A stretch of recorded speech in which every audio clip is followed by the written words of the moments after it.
Kita nyo, bakit hindi kami nag-award ng trainer o lang, kasi kayo nag-advance naman. So, nagkaroon ng evaluation yung coaching staff.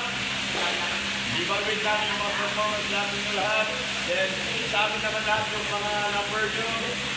So, after ng evaluation, we'll call you up para sa training. Kasama kayo. Or, pwede kayo, lahat yung pinapili naman, pwede naman sumama sa training. Okay? So, marami pa naman tayong competition, marami pa ng national na nagaganapin. So, train pa rin tayo lahat. World Cup train pa rin tayo. Okay? So, wait for, nandito yung mga number nyo, sa mga email nyo, we'll call you up. Okay? As soon as possible. Kasi, kailangan training na agad after. Kasi yung preparation natin for IMAN, sa December.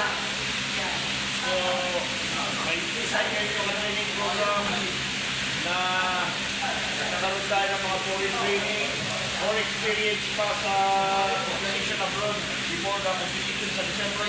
Kasi ang IMAN, napaka-crucial, napaka-top competition yan. Napakalaking competition. Mabigat na competition ng IMAN na yan. Kaya naman sa pinaka-mabigat na competition sa ICMA or sa Muay Thai competition international. Kasi nandyan yung